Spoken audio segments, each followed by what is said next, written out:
Well, waiting for the boss outside the Home Depot. Fortunately, in this town, they're not really getting away with being too despotic. But you know, that's the funny thing about this whole ridiculousness that we've gotten to see for ourselves, is that these giant corporations that have mopped up and cleaned up and own, you know, a giant slice of the market, they're the ones who are enforcing these mandates, man. They're the ones who are able to claim this, oh, it's private property, so we can require it if we want to, bullshit.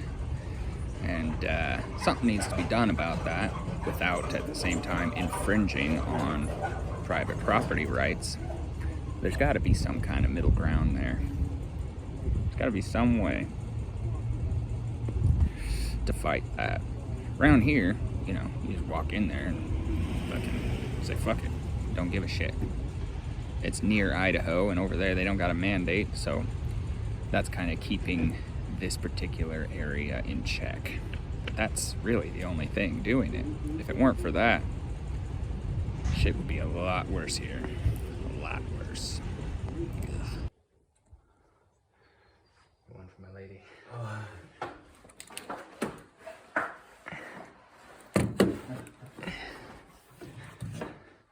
Oh yeah.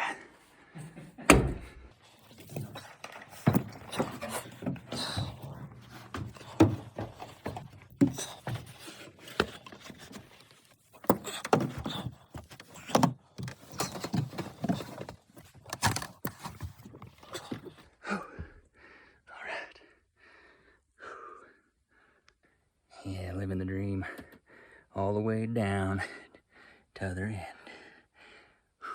Try not to breathe any of this shit.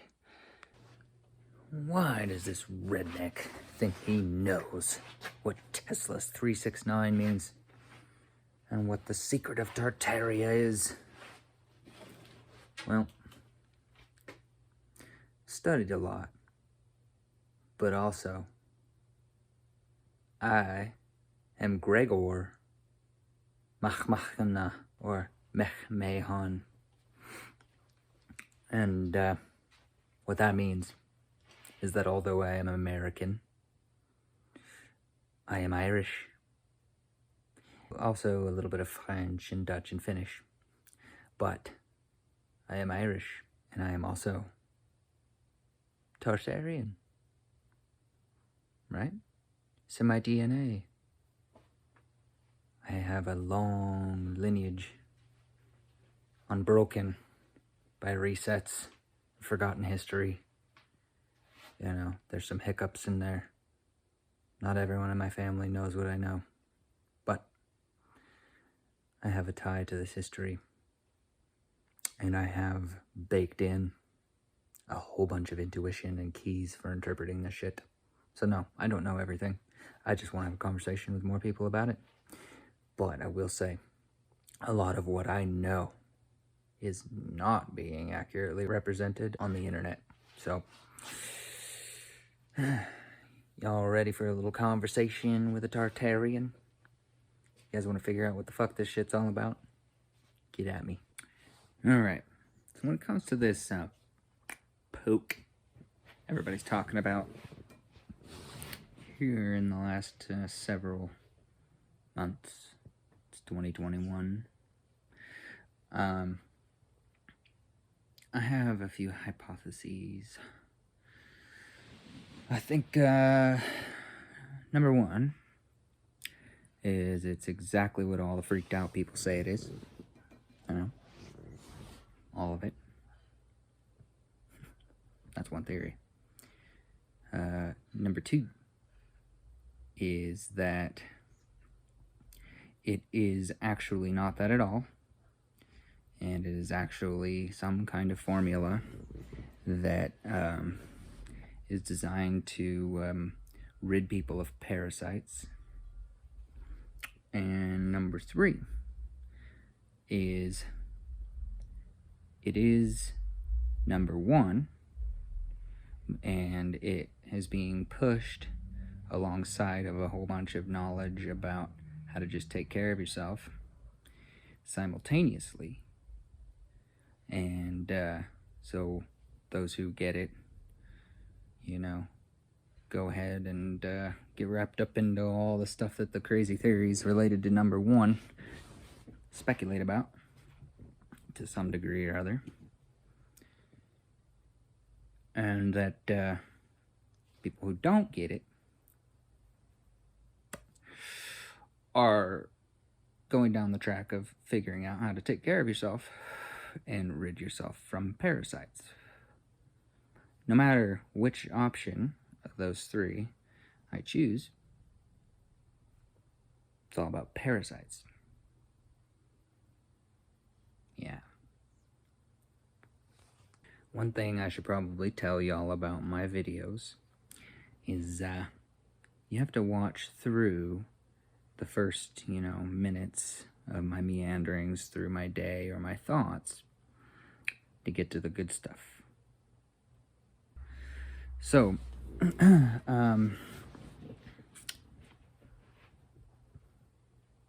right, y'all. Well, I think it's finally time to catch YouTube up on my book, my journal, if you want to call it that. See, for the last year and a half, I've just been using Instagram and Facebook stories to talk about all this stuff with my family, friends, and loved ones, my community, as I went through and sort of let some people weed themselves out. And within all of that, I buried a bunch of this stuff I figured out as I was exploring it. And part of the reason I enjoyed that was that the stories didn't seem to get censored. So, got away with saying whatever I wanted. Now that I've tied a bunch of things together, it's time to put it all together. So here we go. Well, no cover yet, but I have ideas, so that'll come. But this book, it is a book, but it is my journal, one of them. And it is about that. And I'm basically writing it as if it's for my potential future children. So it's sort of formatted as a children's book. Don't let that throw you off. It's just an artistic way of thinking about knowledge for future generations. Some cool stuff about phalanxes, or pyramids if you're seeing in 2D. That right there is an automatic drawing that just so happened to turn into a really great representation of the brain in a certain state of mind. Kind of interesting, My whole exploration last year concerning current events really took me down this rabbit hole. As an electrician, I was beginning to think again about copper. So I went through and I just started studying the symbolism of copper, trying to figure out what was up with metals. And that, brought me around to writing down kind of the basic Egyptian hieroglyph symbols that you see a lot and what some random internet site had to say about them. I think this is all bullshit, but, it's concise little descriptions of the ideas from a perspective. I'm not into all this woo-woo shit. I like to study the woo-woo shit and try to figure out what it's actually talking about in relationship to the human experience. So, wrote those down and wrote down some other thoughts. Mostly this section is about how to find scrap metals. Oh, yeah, and then I wrote down the symbols of the planets as some ancients depicted them. I started messing around with a compass and whatever, and anyway, these are some palettes of famous painters. That seemed like it could end up being significant at some point. You know, you've got all of their ingredients that were used in those days, so that's just interesting, you know? We're talking about ideas and metallurgy and symbolism, and what does it all mean? Aha! Oh yeah, we're going there. This is my notes on the works of one Dr. Jerry Tennant. I am not a doctor. I don't give such advice. These are my notes about what he had to say. So I'm going to read them off in the context of thinking about the other things I've showed you and I'm going to show you, and the context that I am just doing this on myself. Okay? So he says, we heal by making new cells. This happens quickly. Rods and cones and eyes are 48 hours old. Skin is 6 weeks old. Liver is 8 weeks old. Nervous system 8 months old. And bones are a year old. Every year we completely change ourselves, rapidly making new cells. But to make a new cell requires negative 50 millivolts. Electricity. Higher electrons than normal, operating voltage of negative 20 millivolts. Negative 15 millivolts is when you're getting tired, negative 10 millivolts is when you're getting sick, and negative 5 millivolts is bodily failure beginning. If you go past 0 millivolts, the body changes polarity. All cancer occurs at plus 30 millivolts. Electron stealers have taken over. First sign voltage has dropped is chronic pain. It is simply a symptom of low voltage. As voltage drops, oxygen levels drop. Cells are 70% oxygen. As voltage drops, cells secrete oxygen. Inadequate amounts of oxygen linked to metabolism. At full health, for every unit of fat that gets put in the body, you get 38 molecules of ATP. A rechargeable battery substance in enzymatic functions. If oxygen is not available for every unit of fat ingested, the body only produces 2 molecules of ATP. Additional issue. Each body contains roughly 1 trillion bugs. Bugs remain dormant when the body is oxygenated. Oxygen drop causes the bugs to wake up hungry. To eat you, they release digestive enzymes to dissolve your cells and eat the nutrients. The bugs can travel through the bloodstream from respiratory illnesses and attack the organs, and can scar your vascular system and joints. No matter where the bugs are, whole body affected. To understand this is to understand all chronic disease. Now that is one hell of a statement. All?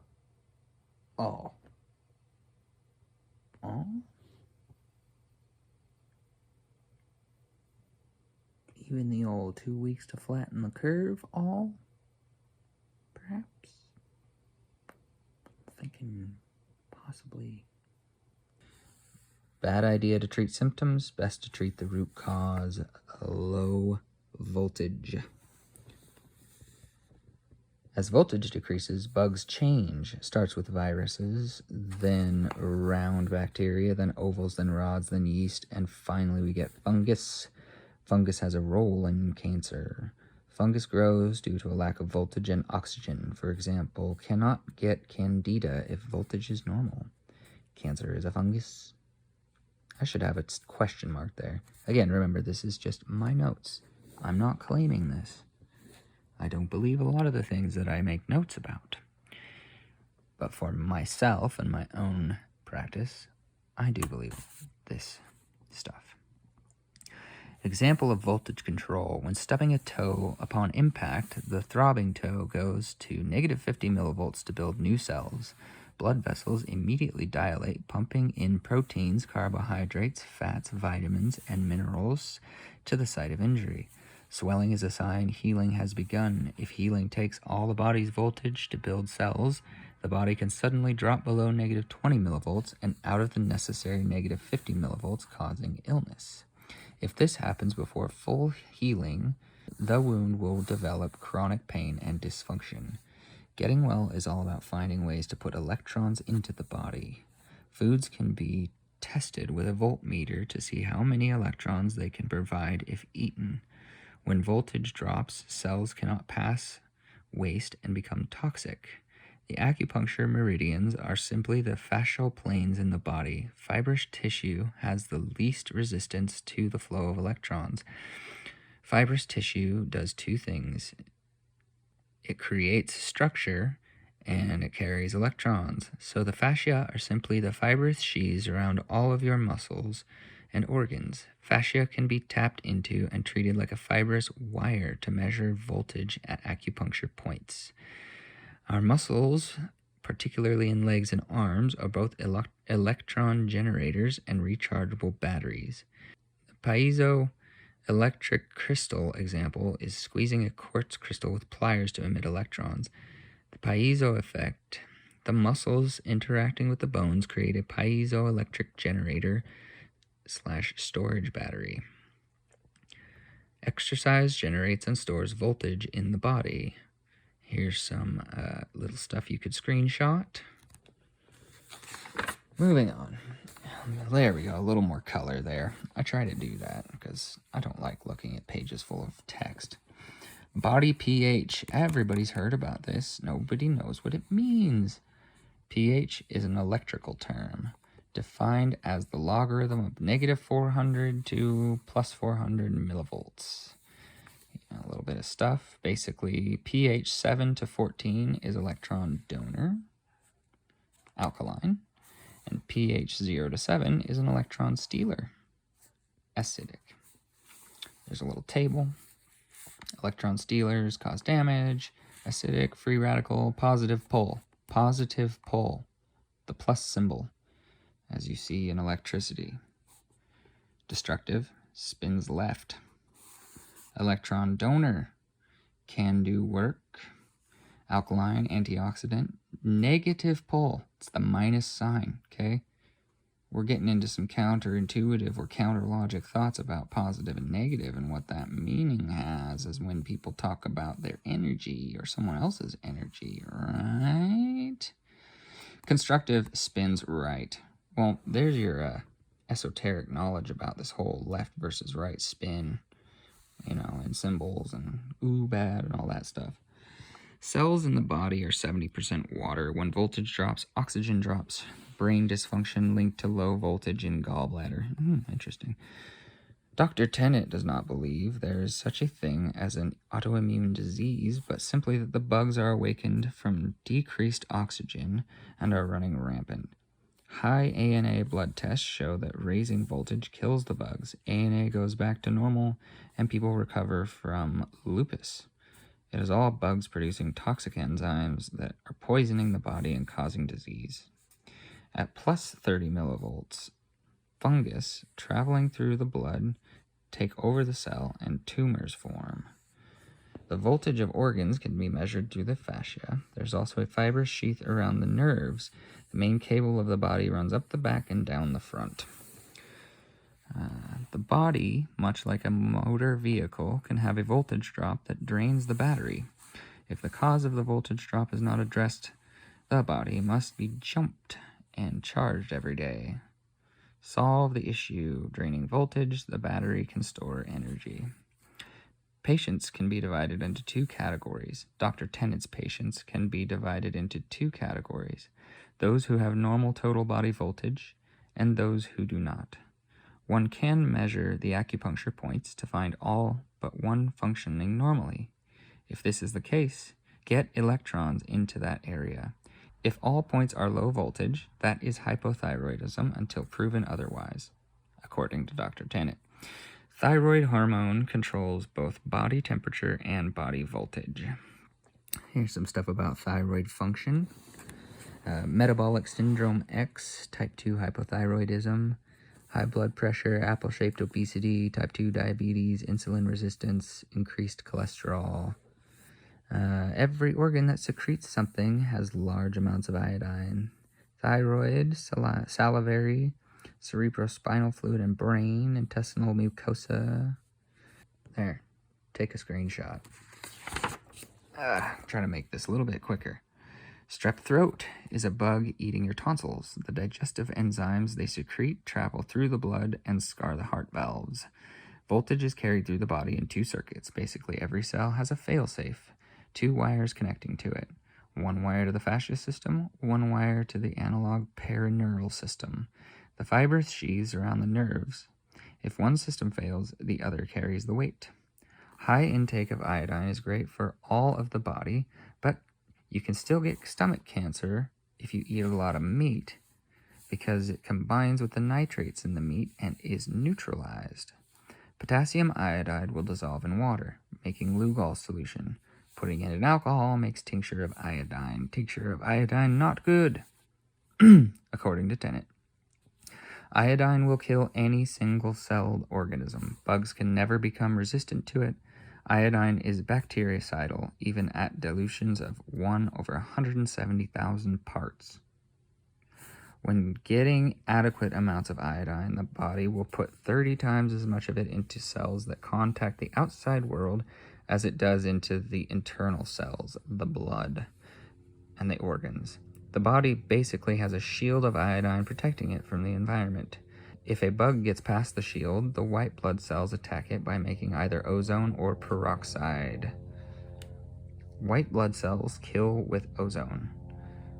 There's a book to look at. I haven't yet. Found some others.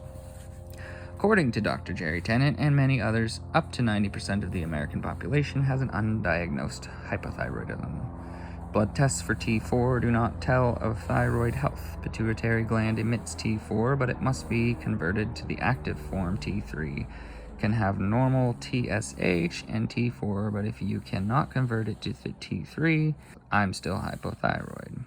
Conversion to T3 requires iodine, selenium, zinc, iron, progesterone, glutathione, and cortisol.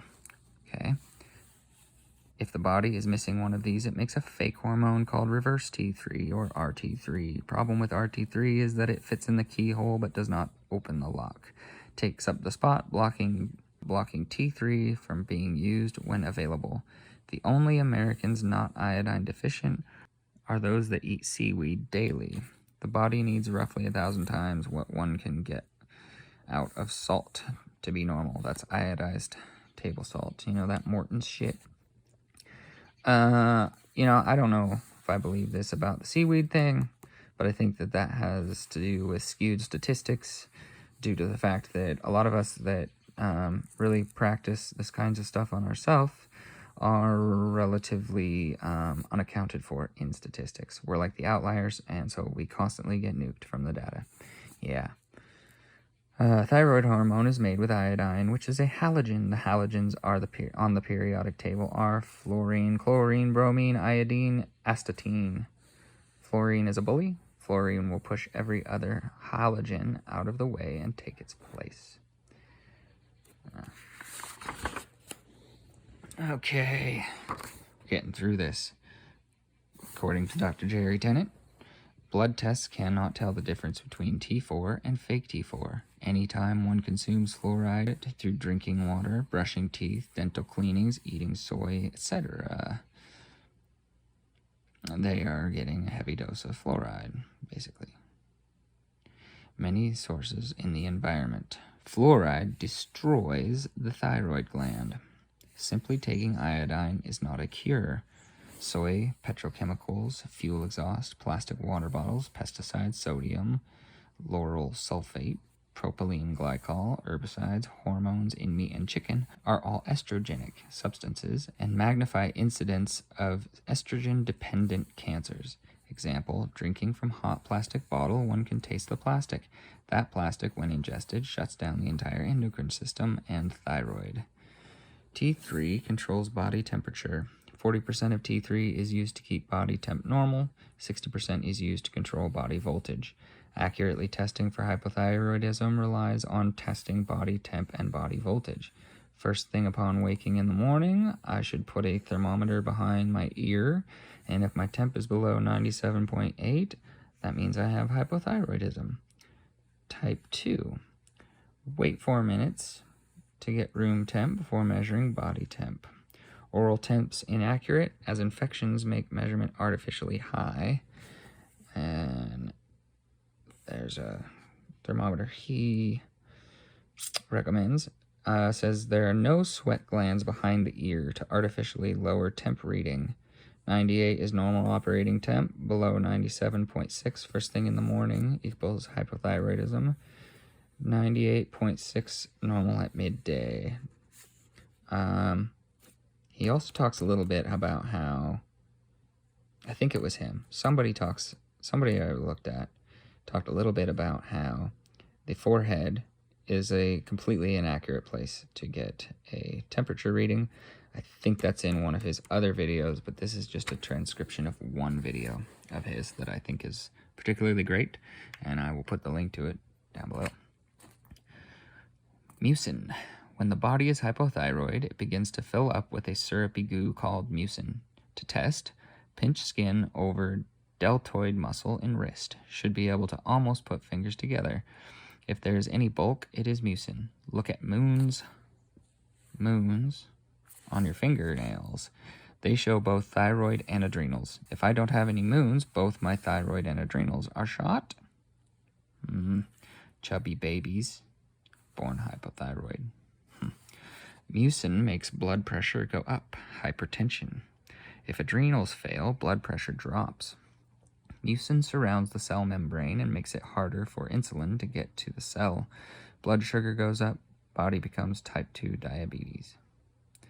Beer belly, an indication. Metabolic syndrome X, some big garbage bin term that they've come up with to describe a bazillion symptoms. He says that hormones are made from cholesterol. High cholesterol is simply a symptom of having inadequate hormones. Endocrine glands shut down by plastic, soy, and mercury. Elevated cholesterol is liver response to hormone deficiency.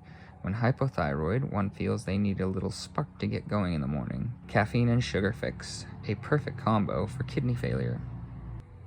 I don't know if that's true. I don't think you have to have a prescription for thyroid hormones to get the thyroid working again. But probably helps. I mean, I'm sure. I don't do it. Stomach acid, another key component in this. To make stomach acid, the body needs iodine, sodium chloride, carbon dioxide, water, vitamin B1. Here's some formulas or equations. He says, if the body has all these things, it can produce stomach acid. If the body is missing one, it cannot produce stomach acid. Stomach acid is basically hydrochloric acid, I guess. The human body is not designed to absorb proteins. It is designed to absorb amino acids, which are broken down proteins. Should never absorb proteins? If one does, the body sees it as a foreign invader. The body develops antibodies to attack the proteins. Due to this, the body makes stomach acid to break down the proteins so that they can flow downstream as amino acids that can be reassembled into cells of the body. If the body cannot make stomach acid, the body develops allergies to these proteins. The allergy is actually your antibody's immune response to being protein poisoned. Starting to think a lot about meat right about now, aren't you? Without stomach acid, if one eats proteins, one experiences a mini flu. When you make stomach acid, stomach wall puts hydrochloric acid into the stomach and puts sodium bicarbonate out into the blood. Sodium bicarbonate is an electron donor. Hydrochloric acid is an electron stealer. Making stomach acid puts electrons into the bloodstream. Stomach acid should be roughly pH 2. This pH 2 substance moves downstream. Once hitting the small intestine, the pancreas puts, I think it was sodium bicarbonate into the small intestine to neutralize that stomach acid coming down. In order to put the bicarbonate into the gut, it has to put hydrochloric acid into the blood.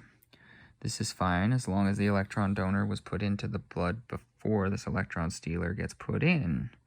If the body had no stomach acid to begin with, the process would fill the blood with only electron stealers and body voltage would drop. Big reason for low body voltage is lack of stomach acid. Lack of stomach acid due to lack of iodine and B1 or taking Prilosec. These things cause the body to become allergic to foods, immune response to eating, and making total body voltage drop.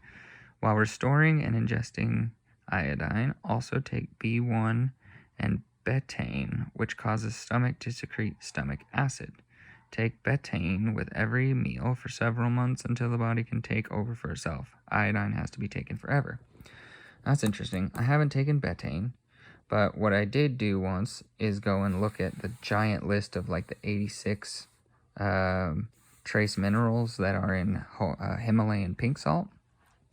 And I need to double check this, but if I remember correctly, when I was looking through those, I found all of these ingredients for stomach acid besides iodine. So I've been salt loading, which is taking a bunch of Himalayan pink salt with water for like a year now.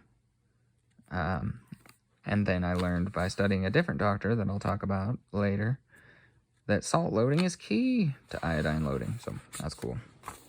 Almost done with this. This video is an hour long. I mean, that's a short video for this much stuff, but I'm distilling it. Almost all cases of chronic disease are linked to a cavity filling or root canal poisoning the bloodstream through the teeth. If a tooth with a mercury filling is held in front of a phosphorus plate, the mercury vapors can be seen emanating constantly from the tooth. Anytime a tooth filling is brushed or contacts hot liquids, the mercury off-gases into the body. Dental drilling, cleaning, or polishing produces huge amounts of mercury in the mouth. An additional problem is that very often old decayed mercury fillings have simply been filled over with a new metal or product. The mercury amalgam fillings cause teeth to crack, requiring a crown, often gold or porcelain. And when fillings are put in, large undercuts are drilled from the tooth to keep the fillings from falling out. Once the tooth fractures from the mercury poison and a crown is put in place, the mercury simply flows down into what is now an open wound in the gums and jaw. X-rays do not see past the crown and cannot be trusted to diagnose this. It is important to know that every tooth is wired into an acupuncture circuit. Whatever happens to a tooth happens to the organs on that same circuit. Dr. Tennant has only seen one case of breast cancer that was not related to a tooth infection. The reason is that the kinds of bugs that can attack teeth put out gliotoxins and thioethers. If it is a bacteria, it is a thioether. If it is a fungus, it is called a gliotoxin. I don't claim to understand literally all of this. It's just notes for me for later, sometimes. His idea of a proper procedure for having crowns and fillings removed is to choose a dentist. They must be willing to provide an air supply to manage mercury vapors. They must also provide a dental dam that fully isolates infected tooth and ensures pieces will not go down the throat.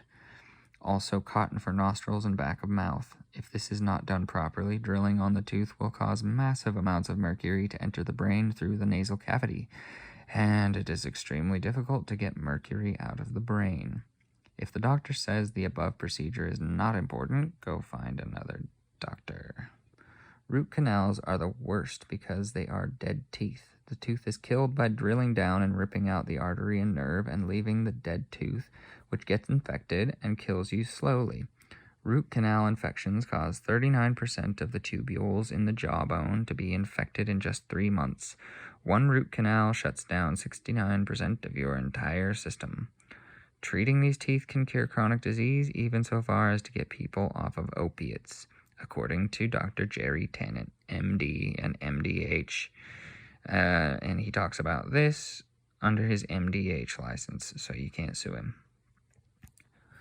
Blood platelet count should be between 150,000 and 300,000. Okay. Recovery from infected teeth can be noticed within as little as 48 hours. Almost everyone who sees Dr. Tennant have been living with chronic illness for several years. 70% of his cases are tooth problems, poisoning the body and shutting it down, dropping body voltage. Almost done, guys. Once a root canal has a chance to infect the jawbone, it is very difficult to remove and tends to come back. The infection is, I guess, very difficult to remove and comes back. This guy invented the root canal and spent the last years of his career trying to convince dentists to stop them. His book is called Root Canal Cover-Up. The conclusion is, when attempting to heal, we must first remove toxins for the dietary and medication regimens to be effective. These three things, dieting, supplements, and removing toxins, must be done in combination. Dr. Tennant's biomodulator can test voltage as well as put it into the body. All kinds of methods exist for getting electrons into the body. Essential oils, homeopathics, Tesla lights, or just frickin' fruits and vegetables. Come on. That's literally what fruits and veggies are. If you go voltage test them, which I've done, you can see that their voltage is different depending on what time of day you pick them. Whatever works to get some voltage in, though, he says. He also says a 95-year-old person whose total body voltage is negative 20 to negative 25 millivolts, which is the regular operating voltage for the body, but has a couple of bad teeth, will be fine because they have the voltage to handle it. Apparently, trying to kill too many bugs in old people can devastate them as their systems are now what they are. Maybe. Probably true. I think, we all have a little room for improvement, perhaps. Someone at a total body voltage of 5 millivolts will drop from the intensity of killing too many bugs at one time. If you can test your voltage, you can determine what remedies are safe, allowing for proper treatment and quickest recovery. The body cannot clean itself up if it has low voltage. Alkaline water is an electron donor. Chlorine and fluoride make water an electron stealer. Problem with fluoride: once it is in the water, the filters that can take it out put other toxins into the same water. Must take lots of iodine to counteract effects of drinking fluoridated water. All right, well, I'm doing that. I'm doing that a lot. Apparently, to get acceptably clean water, you gotta use an ionic nebulizer, and those can be like $5,000. So Tennant recommends the Jupiter machines because they run about $1,000, and old Jupiters have been tested and found to still be perfectly clean water sources. Whew. Well, that was a long one, but hopefully good to listen to. So anyway, and then it just so happens after I was digging through that for a while that I also needed to go and get my card renewed for being licensed to work on electrical jobs because I'm an electrician. Well, I'm studying all of these hieroglyphs, and I'm studying body voltage, and I'm studying so many other things, psychology and current events and what have you. And I came to realize, okay, this stuff is about body voltage. All of this stuff, all of those carvings are about body voltage. I just know it. I have more proof for that, but I ain't going to show it right now. I just fucking know it. What I think is that basically the right hand is the negative terminal, sends electrons. Left hand is positive terminal, takes electrons, right? So that I can explain poses and prayer poses and whatnot a little bit, right? It's like this energy exchange thing. Those represent human bodies, right? With that mindset that you're flowing voltage as a circuitry in that way. Some equations here for, working on the job is what these different words mean. I think ohm is interesting. It's a unit of resistance, symbolized by omega. Om. And it is the opposition to the flow of electrons in, residential commercial electricity. I think it's a little more complex than that in the body, but it's still fascinating because you think about metals, you think about conductivity of electricity through metals, and you start thinking about these concepts, and you start thinking about metals in your body, and you go, I also love the definition of voltage. It's literally potential to do something, like work. Yeah, voltage, man. Get some shit done. Pay your bills. Basically, the electrical equation in basic words is force equals flow rate times pressure. Force equals flow rate times pressure, huh? Well, that reminds me of this. I'm thinking about people and thinking about large groups of people and what people think and pitting them against each other and, current events and blah, all this big energy shit, right? Human energy, human potential to do work, right? Stack a bunch of those battery-legged motherfuckers up and throw them at a problem. And if you don't have a real problem to throw them at, just do that to two different groups and throw them at each other. Yeah. That's what it is. So yeah, force equals flow rate times pressure. Fascinating. Then I did a bunch of digging, looking more for scrap silver. Here is some more ancient symbolism that all describes electrical concepts, electrical properties.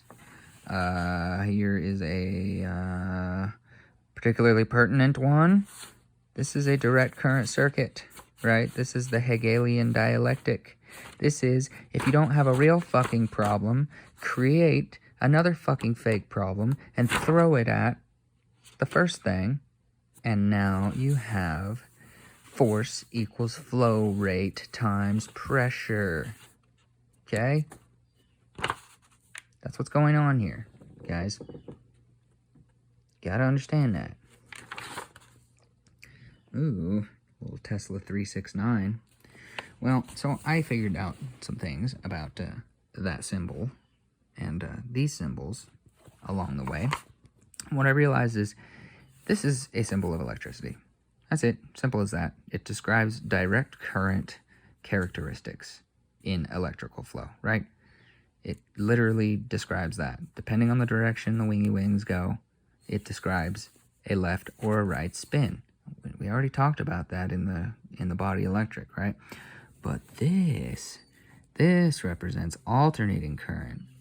And you got to think of these as spindles, right? So if you've got a direct current motor or generator or something, it's hammering hard in one or the other direction, right? One or the other. And if you just throw the reverse switch on it, it'll frickin' explode. Kind of like people, if they're operating in a direct current fashion. But alternating current, now that's fascinating. Alternating current, if you could imagine the theoretical spindle in the generator or the motor, what's theoretically happening is with each revolution of this thing, the spindle is doing this pattern and it is changing polarity, right? Changing polarity 3 times per revolution. Meaning that when you throw the reverse switch, it doesn't have a problem. It doesn't have to spin down and then spin back up or risk getting exploded. It's just fine, man. Doesn't give a crap. It's changing polarity 3 times per second anyway. And the shape is such that you flip the switch, it just goes. Whatever, man. Whatever. It's chill as fuck, right? Pretty fucking Irish, too. Huh? Yeah, not this weird shit. Oh, you get into, those are kind of the same symbols. and not just because they sort of look the same, which they do kind of sort of look the same. They are conceptually related. That's a symbol you often see carved in stone, so don't get triggered. It's under the ground, it's in the dirt, it is what it is. If you want to see an animation of this, you really should just look it up, Tesla 369 animation. It'll show you what this is doing, but it's basically describing some electron flow activity from the 3 and the 9 and the 6 part. The flow is going this way in like a pulse, right? And there's polarity switches and whatnot. It's interesting. But around this pulsing thing is created this pattern. It's kind of like a figure 8. And the flow is going both directions down the figure 8. Right? But they're like two separate circuits in the thing, and everybody's like, what does this mean? What does this mean? Tesla even said, if you understand, you know, what 3, 6, and 9 is about, you'll understand the universe. All right, well, he was not wrong. This is the math for a toroid field. Everybody's talking about toroids these days, you know, the magnetic field around the earth, or the magnetic field around the body, the electromagnetic fields, that is. What that looks like, you know, the donut, classic donut shape. Well, that's a description of it. It's a 2D rendering, but that's a description of basically toroid function, or toroid math, or something. I don't think it's math per se, but the concept. It describes a toroid. Right, so that's interesting. That's really weird. You know, we're thinking about symbolism, and you know, everybody talks about this. So yeah, I mean, there's a lot of this in this book too. Actually, most of what I'm telling you is sort of in a way categorized as much, but it really all is from one perspective or another. Ooh. There's a concept people have been talking about a fair bit recently. I think that shit looks like that. For another time. The Merkaba. Now that one's interesting because people are really, really into it. You know? Something fascinating. You get into, you know, the 12-sided clock and you get this shape. But when you do this shape, you get the Tesla 369, right? So that means this shape that I was talking about earlier, the alternating current generator spindle shape, is this part of Tesla's 369, right? But this part comes in an interesting way as well. A little more about iodine. It's another doctor just talking about how to dose it and the history of it and all that stuff. So this is basically what I came to. All right. Tesla's 369 is occurring here, right? The endocrine system is this part, and the, like, say, brain hemispheres and material body are this part, right? The old figure 8. Everyone's talking about a figure 8. Well, you got to understand the endocrine system, too. Something interesting. The powers of 2 binary system. Pattern starts from 1 and continues by doubling the numbers. Cells and embryos develop following this sacred pattern. 1, 2, 4, 8, 16, 32, 64, 128, which is 1, 2, 4, 8, 7, 5, 1, 2, 4, 8, 7, 5, 1, 2, 4, 8, 7, 5, 1, 2, 4, 8, 7, 5, 1, 2, 4, 8, 7, 5, 1, 2, 4, 8, 7, 5. And this is, you know, going both directions. So you have like a reverse backwards ass direction going on in the Tesla 369 too. Okay, so yeah, that's fun. Nope.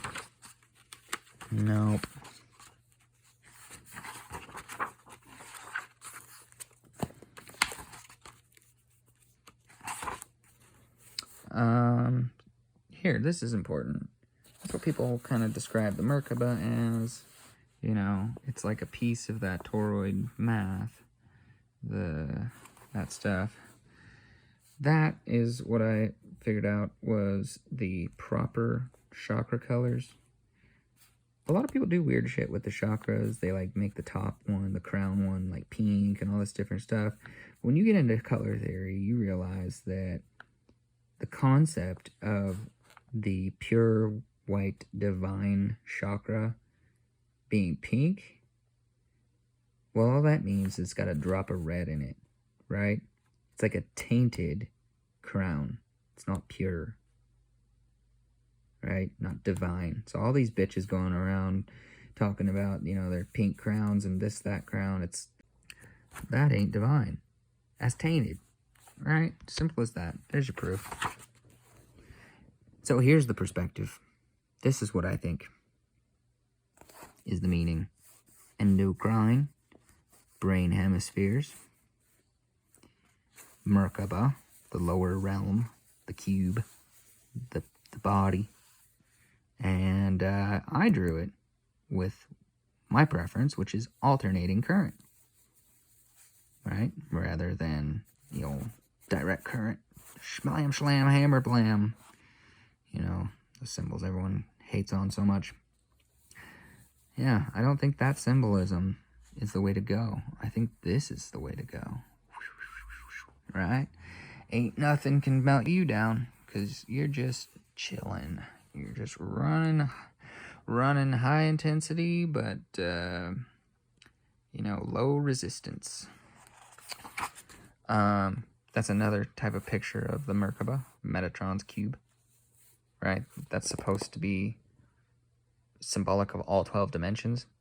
I don't entirely believe that. I'm going to do a different video about the dimensions. I think yes and no. Ooh, that's what I think the concept of Archon Louche looks like. You know, it's just an artist rendering. Believe what you want. But you have to start thinking about this stuff when you start studying parasites and electricity and ancient symbolism all combined, right?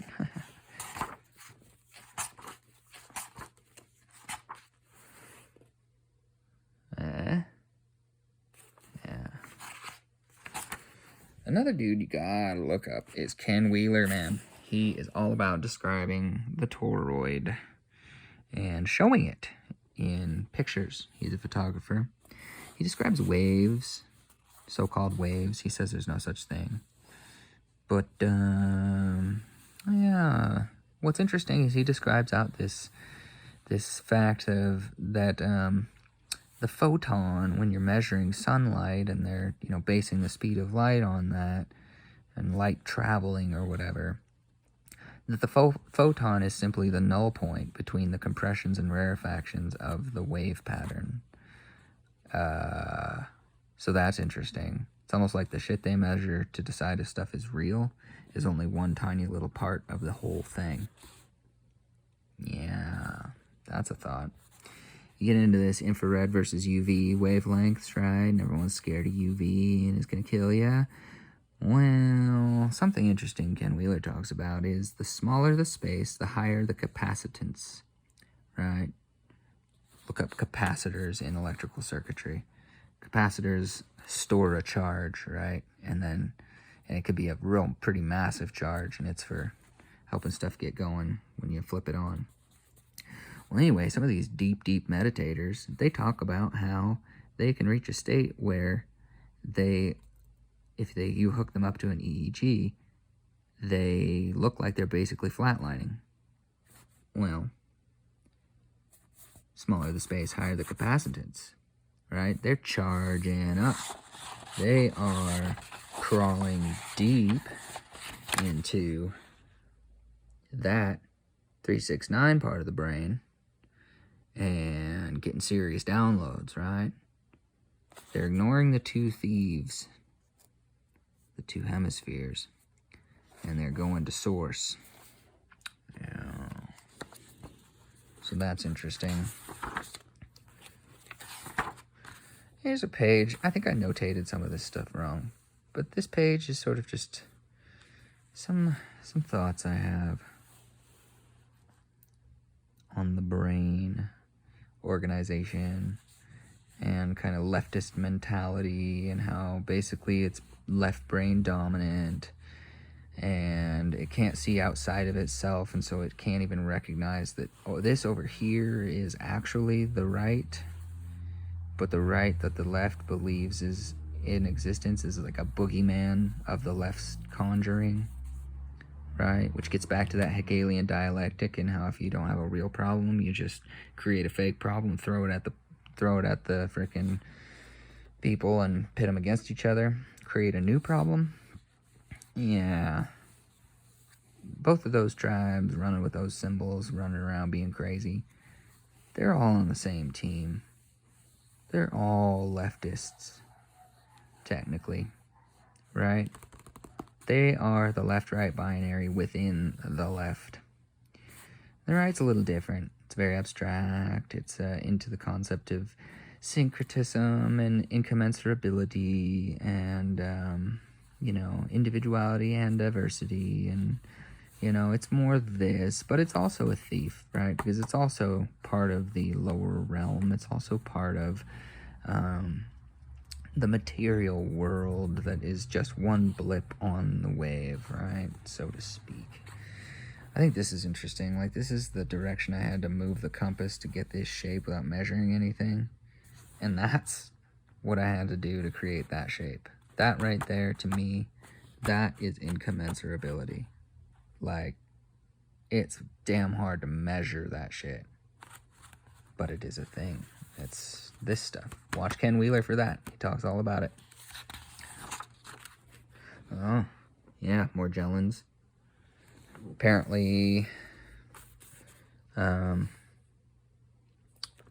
of the issues people are putting in that category have been found to be solved by all of the stuff that I already talked about with Dr. Jerry Tennant's theories, right? This guy, the Unknown Cat on YouTube, is a survivor and self-treater. I actually got to comment back and forth with him once. That was kind of cool. Shared him some links, never heard back. But yeah, he's all about that Lugol's, and I'm all about that too. I take it every day.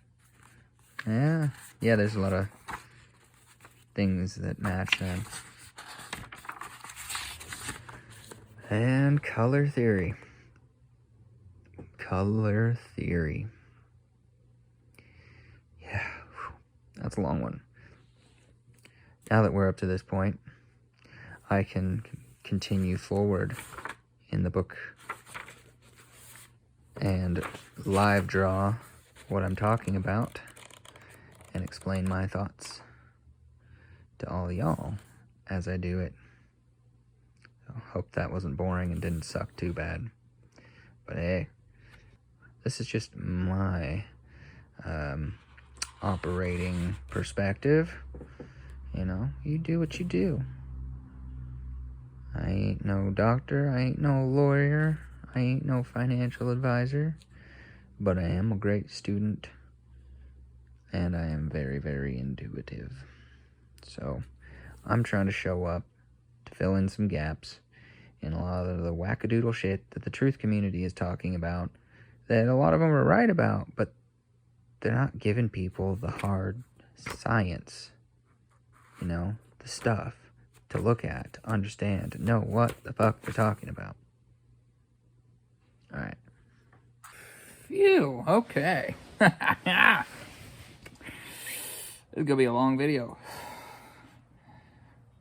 It's some interesting shit, huh, guys? Do you maybe now take this redneck a little more seriously? Can you recognize that I am an intellectual and an intuitive, and that I'm educated, and that I have a degree in psychology and fucking visual languages and bullshit, and that I know a thing or two about a thing or two? I hope so. Not that I really care. I prefer to be underestimated. Because as long as people underestimate you, well, fucking shit, you always come out on top. They just don't know it. And if you can get past that whole ego concept, which is a funny, weird concept, it's a very left brain concept. If you can just push that away, man, it doesn't fucking matter. You don't gotta prove yourself to no one. Whatever, dude. I know what I know. Works for me. But hey, just to clarify on that ego concept, many people seem to claim that the ego is bad, right? But if you actually go dig into Freud, who's the one who at least popularized the concept, you know, and then later everybody called it bullshit after they had been super interested in it. Typical. Fucking typical. Anyway, if you go back and look at Freud, what you'll find is his description of it was basically that your whole experience is defined by three things. You got your id, which is your reptile brain, and that's just the part of you that's instinctive and just self-serving, and if it was only you in the world, you know, you'd just fucking do whatever you wanted. But then, bam! There's this thing called the superego, and it's out there, right? And what the superego basically is this constraint that is put on you by the fact that you're not the only fucking you in the universe. There's other I's, there's other me's out there, and they're coming in contact with you, and because of them, you have to moderate your id, your just reptile, carnal self, and you have to decide, like, oh shit, I guess I have to strike a compromise between what I just selfishly want and what those selfish motherfuckers over there want. Right? And that when you hit that point of compromise, what you are left with is the ego. Well, within that framework, the ego is described in a very fucking left brain fashion. So basically, yeah, that is kind of bullshit. But, I mean, there's some interesting concepts hiding in there, too, you know, to contemplate that, like, oh, so wait a second. Is Gregor saying that it's actually good to have a strong ego? Yeah, I am saying that. You know, if you look at the equation that Freud laid down, my conclusion was, well, hey, whenever anybody says, oh, ego, your ego's getting in the way, it's like, oh, fuck you, dude. My ego is what's keeping me from being completely self-serving. Completely. So thank the Lord that I have an ego, or I'd just fucking come for you, dragons, and breathe in hellfire. Everything that I want, everything that I desire, it's all mine. Right? Well, like I said, it's a very left brain concept. It's like it's got boogeyman's of its own creation. It's fucking myopic. It's small. It's incomplete. But if you're stuck there, then that is what it is. It's the only thing that makes fucking sense, man. Or you turn into a soy boy bitch and you're like, oh, I don't want to have no ego. I don't want to step on any toes. I don't want to bother any of the other I-me's out there. Come on now, I'm weak. Don't bother me, I'm weak. Well, that's no good. You'll just get fucking eaten alive. So, yeah. Some of my 2 cents on the old left brain, how it's a trap, and how it's the less desirable of the two thieves that, you know, won't have a place in heaven, and, you know, esoteric stories, right? Yeah. But the reason why the thief to the right, you know, yeah, you're still a thief, but you'll sit at my right hand in the throne room kind of thing. It's like you're the lesser of two evils, because although you are an aspect of the lower realm, you're actually pretty cool. You guys know what I'm referring to? Get what I'm referring to? That old dusty book that everyone's so mad about? That seems to be at the center of everything, no matter how hard you try to get away from it? Yeah. I've been there, man. I've been through the ups and the downs, the love and the hate. I am 31 years old, and I am just now finally not a completely ignorant child. Yeah. I think you gotta be pretty fucking dedicated and pretty fucking smart to no longer be considered ignorant. And I'm sure by the time I'm 60, I'll think that these videos are fucking retarded. Cheers. In closing, this video is dedicated to my man, Charlie Freak.